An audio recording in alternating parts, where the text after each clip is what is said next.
Hey guys, Rhetoric here.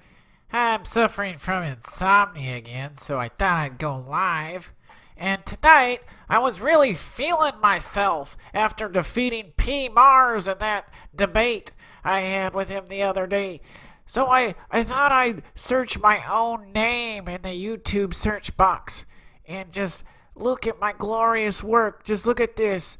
Oh, flat earth, another flat earth debate. Oh, flat earth, flat earth. Hey, look, there's where I destroyed Darwinism. Ha ha ha. I'm gonna play a funny clip.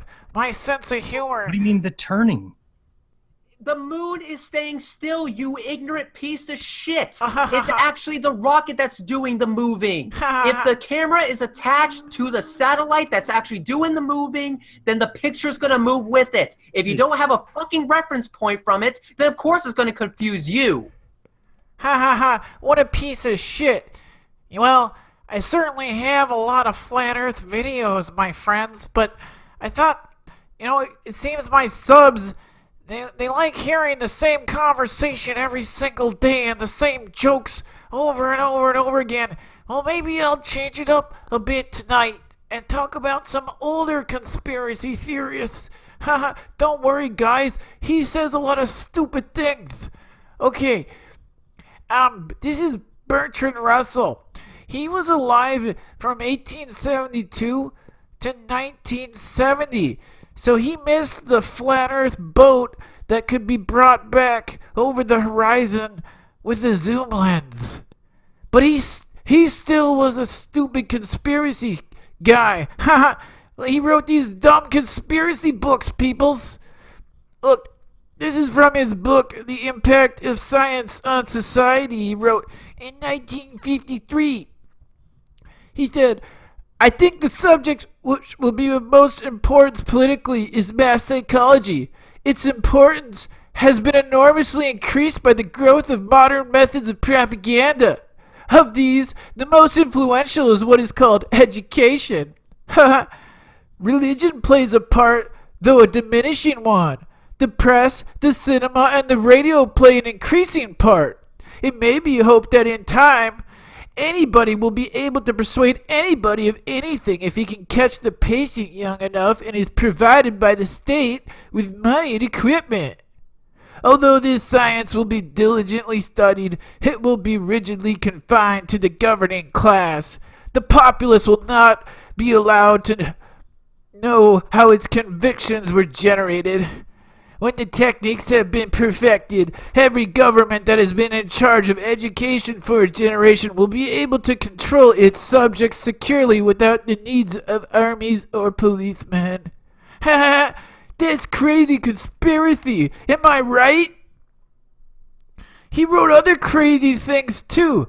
He said, diet, injections, and injections will combine from a very early age to produce a sort of character and he sort of believes that the authorities consider desirable.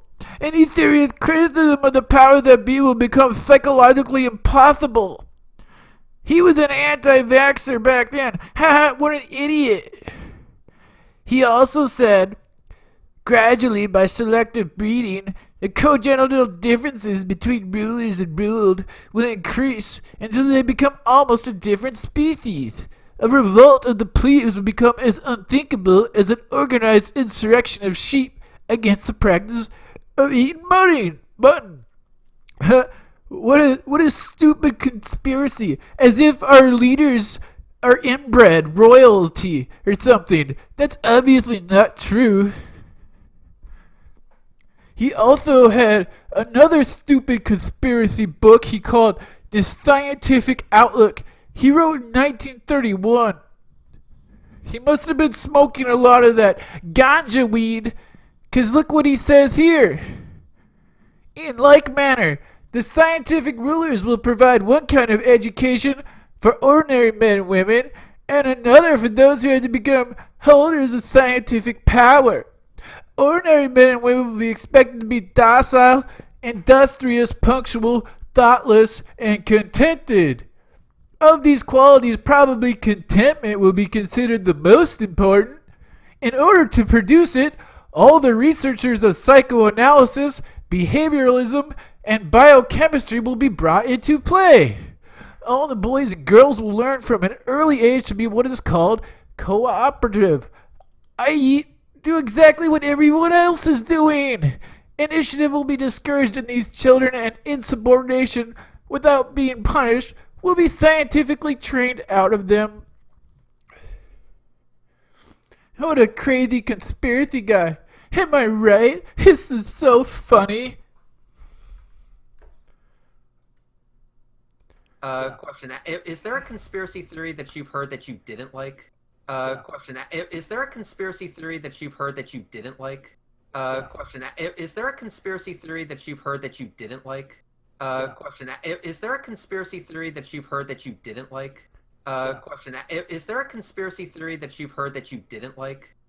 Question. Is there a conspiracy theory that you've heard that you didn't like? Question. Is there a conspiracy theory that you've heard that you didn't like?